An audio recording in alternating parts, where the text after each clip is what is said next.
Hai Prince, ketemu lagi dengan saya Dr. Desi, yang mana seperti biasa nih, kita bakal bahas seputar kesehatan. Nah, hari ini topik pembahasan kita tuh soal sakit tapi tak berdarah. Waduh, sakit itu di sini, tapi bukan sakit hati ya. Hari ini kita akan bahas seputar kesehatan jantung bersama Dr. Joy, spesialis jantung dan pembuluh darah.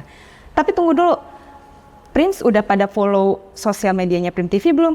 Nah, kalau belum, follow sosial medianya kita, like, share, dan kasih komentar yang positif ya. Jadi biar kita bisa lebih banyak ngundang dokter nih di acara kita.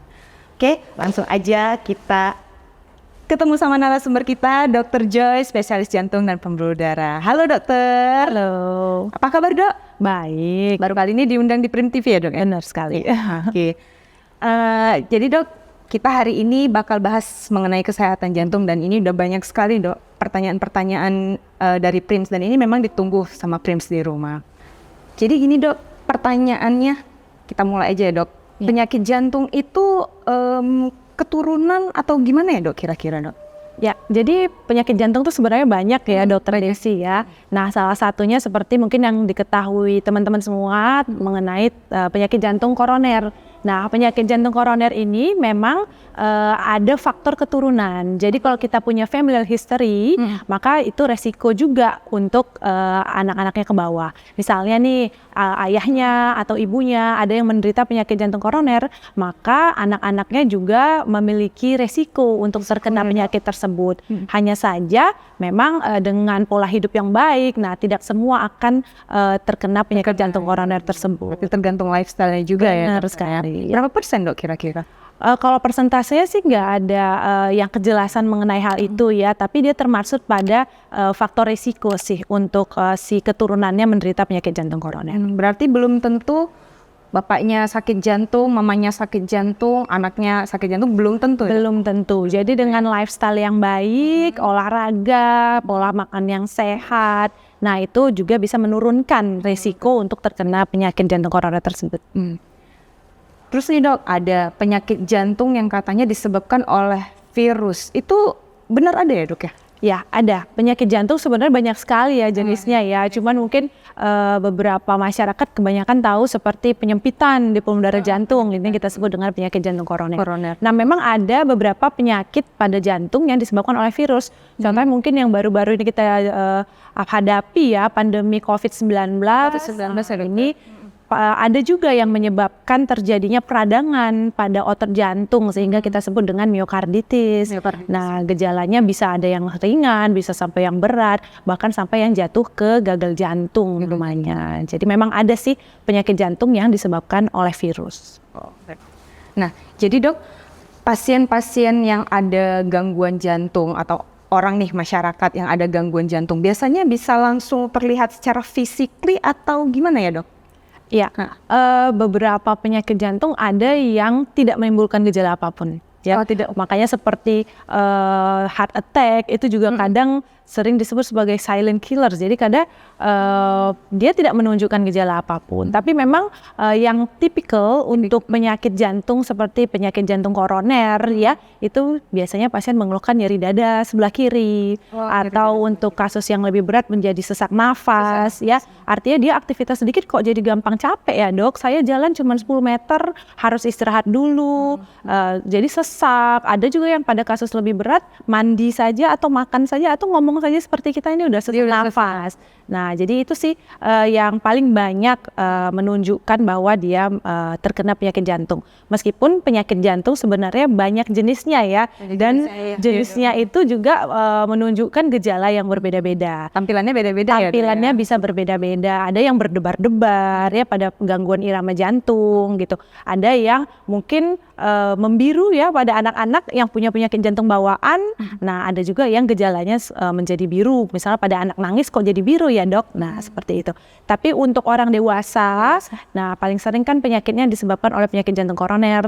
Jadi gejala yang ditimbulkan seperti nyeri dada, mudah lelah, atau sesak nafas ketika beraktivitas. Sesuai apa penyakitnya ya dok ya, tampilannya itu kita lihat. Iya. Nah ini ada juga pertanyaan dari Prims dok. Ada tuh orang yang tangannya suka berkeringat gitu dok. Padahal dia nanti nggak ngapa-ngapain, nggak aktivitas nulis, duduk atau apa, tapi tangannya terus berkeringat gitu. Itu tanda orang sakit jantung gitu dok. Ya ini pertanyaan yang sering sekali sebenarnya ditanyakan ya oleh masyarakat luas juga seperti dok, kok tangan saya sering keringatan ya, saya sakit jantung ya gitu.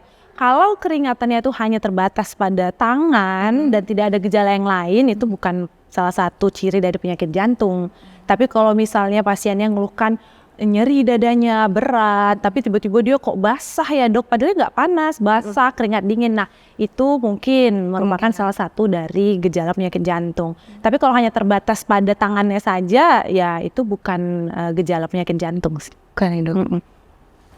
Nah ada juga nih dok, di masyarakat umum pada anak-anak biasanya jantung bocor. Nah itu bisa sembuh sendiri atau harus dioperasi gitu ya dok? Ya, penyakit jantung bocor atau penyakit jantung bawaan ya, ini memang sudah dibawa dari sejak lahir. Nah ini ada kebanyakan sih yang membaginya menjadi dua ya. Ada yang kasus yang membiru, ada yang tidak biru juga. Padahal sebenarnya ada juga kelainan jantung bocor yang tidak menunjukkan gejala biru gitu. Nah penanganannya tidak melulu harus operasi. Contohnya pada penyakit jantung bocor, pada salah satu dinding jantungnya ya, sekarang dengan teknologi terkini kita nggak perlu operasi jantung open heart surgery, jadi yang harus buka rongga dada pada operasi besar ya, tapi kita sudah menggunakan seperti payung namanya. Jadi payung itu dimasukkan melewat kateter, masuk ke dalam ruang jantung, kemudian ditutuplah di bagian si dindingnya yang bocor tadi gitu. Tapi memang kebanyakan jantung bocor ini harus dilakukan intervensi ya, tindakan, tidak bisa hanya dengan obat-obatan saja. Terutama kalau kita sudah mendapatkan pada kasus yang sudah relatif besar ya, bukan baru lahir, bayi prematur gitu. Misalnya sudah anaknya sudah usia 3 tahun atau sudah 5 tahun. Nah, itu kemungkinan dia untuk menutup sih hampir tidak ada ya. Jadi memang harus dilakukan intervensi. Intervensi bisa dengan bisa dengan kateter atau bisa dengan operasi jantung terbuka atau open heart surgery. Berarti kalau masih bayi agak jarang dilakukan operasi gitu ya dok? Kadang ada beberapa kasus yang seperti bayi prematur ya, kadang memang dinding jantungnya belum menutup.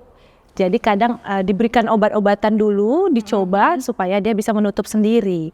Tetapi kalau tidak bisa menutup juga ya kita harus lakukan tindakan. Tapi memang ada syarat-syaratnya ya, misalnya berat badan bayinya sudah berapa kilo, usia bayinya sudah berapa bulan gitu, baru bisa dilakukan tindakan tersebut.